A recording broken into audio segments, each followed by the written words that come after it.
Olá, amigos! Hoje é dia de conversarmos sobre uns capítulos que considero mais tocantes do Evangelho segundo o Espiritismo. Mas antes de te dizer qual é, já deixa o like, inscreva-se no canal e ao final lembre de compartilhar esse vídeo com os amigos. Seja bem-vindo a mais um vídeo do canal Davi Menezes, o Semeador Espírita, e hoje conversaremos sobre o Cristo Consolador. Afinal de contas, o Cristo é sem dúvida alguma a principal base do Espiritismo. É sobre os seus ensinamentos que temos que refletir sempre, é sobre os pilares fixados com o amor, a caridade, a compaixão, a brandura de Jesus que temos que refletir sobre todos os ensinamentos e acontecimentos do nosso dia a dia. Então, no capítulo 6 do Evangelho segundo o Espiritismo, Kardec começa ali transcrevendo algumas passagens do Evangelho tradicional, onde podemos ler, por exemplo, lá em São Mateus, capítulo 11, versículos 28 a 30, quando Jesus disse: Vinde a mim, todos vós que estáis aflitos e sobrecarregados, que eu vos aliviarei. Tomarei sobre vós o meu jugo e aprendei comigo, que sou brando e humilde de coração, e achareis repouso para vossas almas, pois é suave o meu jugo e leve o meu fardo. Sobre essa pequena passagem nós já temos muito a refletir. Afinal de contas, Jesus fala que vai nos aliviar e não tirar todo o sofrimento da nossa vida, não evitar que passemos por sofrimentos. Afinal de contas, ele mesmo fala, nessa mesma passagem, aprendei comigo. E qual foi o exemplo que Jesus veio nos dar? Foi de uma vida calma, tranquila, onde não acontece nenhum revés? Com certeza não. Jesus passou a sua vida inteira dedicando-se ao amor, à caridade, a realizar curas, a acalmar o sofrimento das pessoas, mas recebeu muita coisa ruim em troca, muita perseguição, calúnia, até chegar ao ápice da sua crucificação. Porém, mesmo nesse momento tão difícil, Jesus ensinou a importância do perdão, da indulgência, da caridade. Então, meus amigos, nós temos que ter sempre certos conosco quais direcionamentos queremos adotar em nossa vida. Se queremos Jesus como bússola, não devemos tentar seguir o caminho da tranquilidade, mas sim da resignação, da perseverança e da confiança em Deus.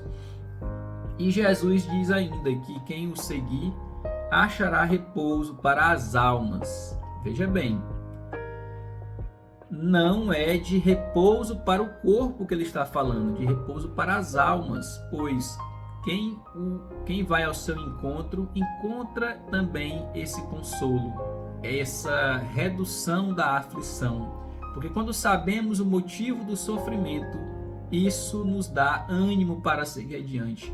Isso nos dá uma capacidade de entender o que está acontecendo conosco. É por isso que fala também lá em São João, capítulos 14, versículos 15 a 17 e 26, o seguinte: Se me amais, guardais os meus mandamentos, e eu rogarei a meu Pai, e ele vos enviará outro Consolador, a fim de que fique eternamente convosco. Aqui nós já temos que fazer uma pausa para refletirmos como Jesus mostra que são três entidades diferentes: ele, o Pai e o outro Consolador.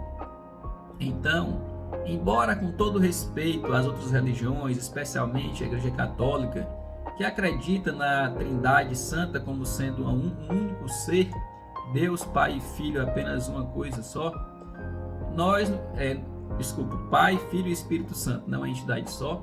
No Espiritismo nós sabemos que são entidades, seres diferentes, afinal de contas o próprio Jesus disse isso: eu, meu Pai e o outro Consolador.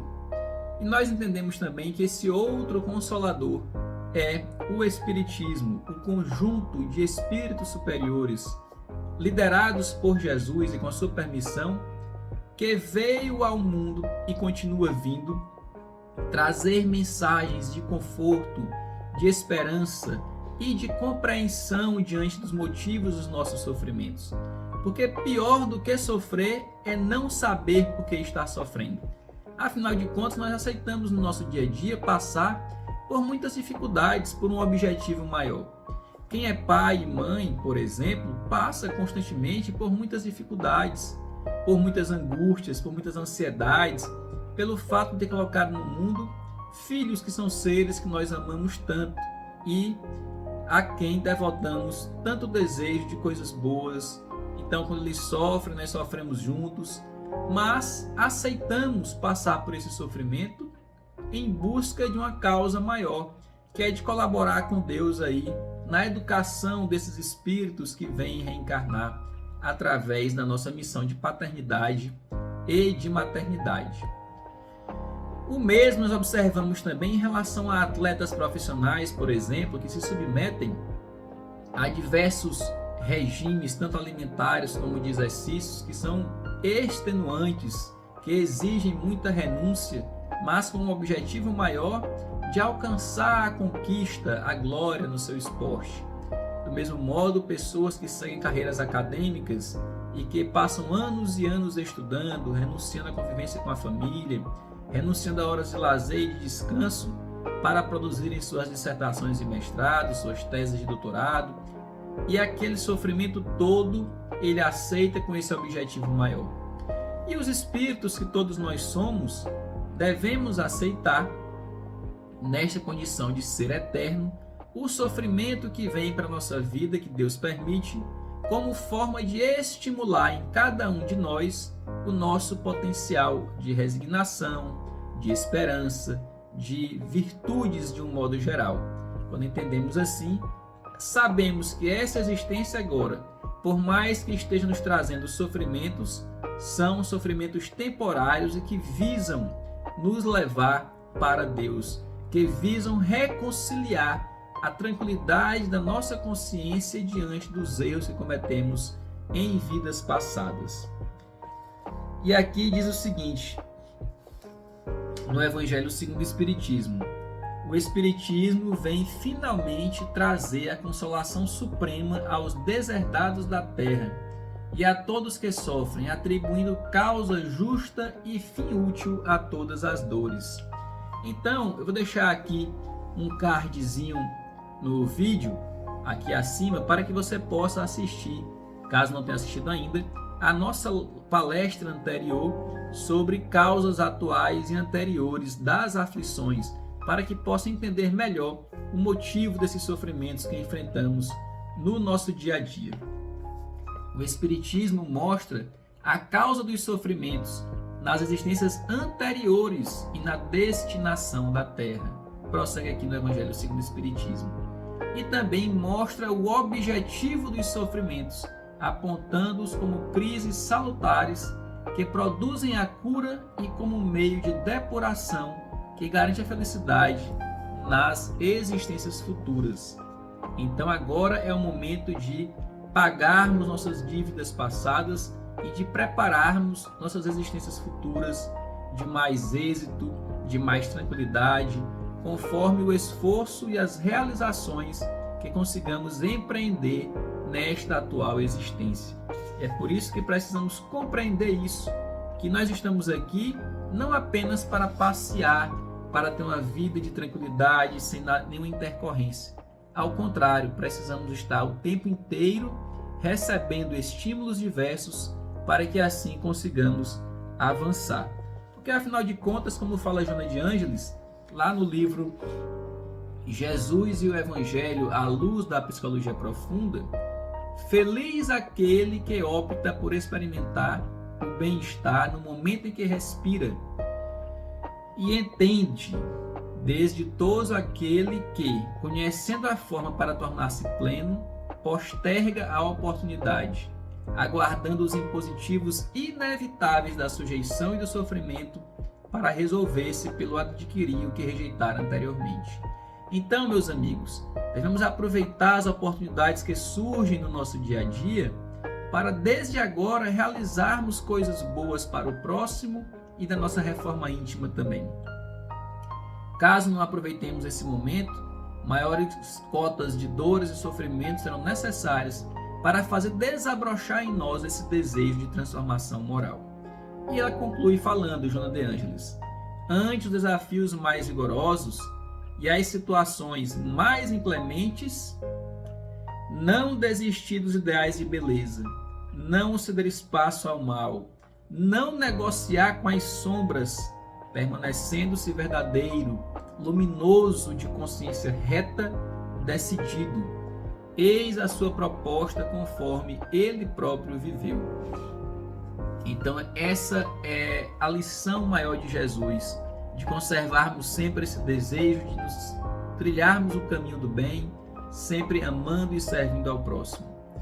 E aí nós temos aqui algumas mensagens do Espírito da Verdade que levam à conclusão desse capítulo e que são muito interessantes. Quando, por exemplo, na primeira dessas mensagens, o Espírito da Verdade conclama os espíritas dizendo: espíritas, amai-vos, este o primeiro ensinamento, instruí-vos, este o segundo. Porque, afinal de contas, apenas através do conhecimento da lei de Deus, do conhecimento das causas dos nossos sofrimentos e de toda aquela base doutrinária do Espiritismo, é que teremos aquela fé, como dizia Kardec, capaz de enfrentar em qualquer época da humanidade a razão de frente, sem nos abalarmos com nada, por termos uma fé embasada e não apenas uma fé radical, uma fé cega. Diz também o Espírito da Verdade o seguinte: quando soar a hora do repouso e a trama da vida se vos escapar das mãos e os vossos olhos se fecharem para a luz, sentireis que surge em vós e germina a minha preciosa semente. Que hora crucial será na nossa existência esse momento do retorno para a pátria espiritual, quando, como muitos falam, passam diante de nós um filme da nossa existência. E o que será que veremos nesse filme? Será que veremos momentos de dedicação ao próximo, momentos de busca de reforma íntima, momentos de prática do bem, ou apenas iremos assistir uma vida que se limitou a trabalhar em busca do pão de cada dia e a gozar os momentos de lazer com muitos excessos alimentares e vícios de toda ordem? A qual tipo de filme queremos assistir com a nossa participação como protagonista nesse momento crucial? Pensemos nisso, porque mais cedo ou mais tarde ele irá chegar, sem dúvida alguma. Diz aqui ainda: aquele que vos criou fracos para vos tornar perfectíveis e que quer modeleis vós mesmos a vossa maleável argila, a fim de seres os artífices da vossa imortalidade.